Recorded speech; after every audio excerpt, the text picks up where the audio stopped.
தெரிஞ்சவங்க மூலமா, சிநேகிதர்கள் மூலமா ஒரு ஆறுதல் நமக்கு வந்துடாதா, ஒரு ஆறுதலான வார்த்தை கிடைக்காதான்னு நம்ம ஏங்குவோம். அது மாதிரி ஒரு ஆறுதலை தேடுகிற நிலைமையில நீங்க இருக்கலாம். உங்களுக்கு ஆறுதல் இயேசுதா உங்களை சந்தித்து கொண்டிருக்கிறார். இப்போ உங்களோடு பேசுகிறார். மகளே, உனக்கு ஆறுதல் நான் தான். மகனே, உனக்கு ஆறுதல் நான் தான். உனக்காகத்தான் சிலுவையில் ரத்தம் சிந்தி காயப்பட்டு எல்லா வேதனைகளையும் சுமந்தேன்னு சொல்ல, நான் உனக்கு சகலவிதமான ஆறுதலை தருகிற தேவன்னு சொல்லுகிறார். இயேசுவே, நீரே என் ஆறுதல்னு சொல்லுங்க, பொழுதுல பெரிய மாற்றம் வரும். ஆண்டு சொல்ல, மகனே, மகளே, உன்னை என் உள்ளங்கையில் வரைந்து வைத்திருக்கிறேன் ஆண்டு சொல்லுகிறார்.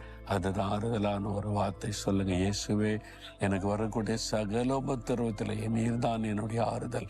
என்னை உம்முடைய உள்ளங்கையிலே வரைந்து வைத்திருக்கிற அன்பிற்காய் ஸ்தோத்திரம், ஸ்தோத்திரம், ஸ்தோத்திரம். என்னை பொழுது ஆறுதல் படுத்துகிறதற்காய், காயங்களை மாற்றுகிறதற்காய் ஸ்தோத்திரம், ஸ்தோத்திரம்.